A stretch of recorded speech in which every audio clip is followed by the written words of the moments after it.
This problem is x to the 4th plus x squared minus 12. Now, in this case, the degree is 4, but it really factors the same way as a trinomial with a degree of 2. We have no greatest common factor. So let's do our 2 parentheses. The leading coefficient here is 1.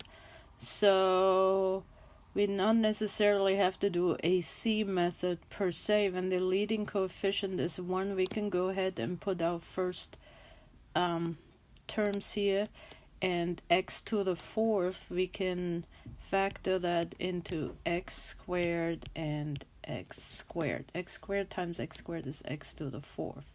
So now we're looking for two numbers whose product is negative 12, and at the same time the middle term has to have a coefficient of 1.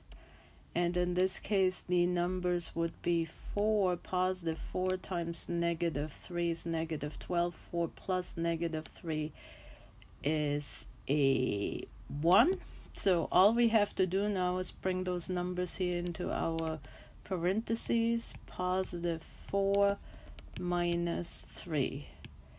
That would be the trinomial in factored form.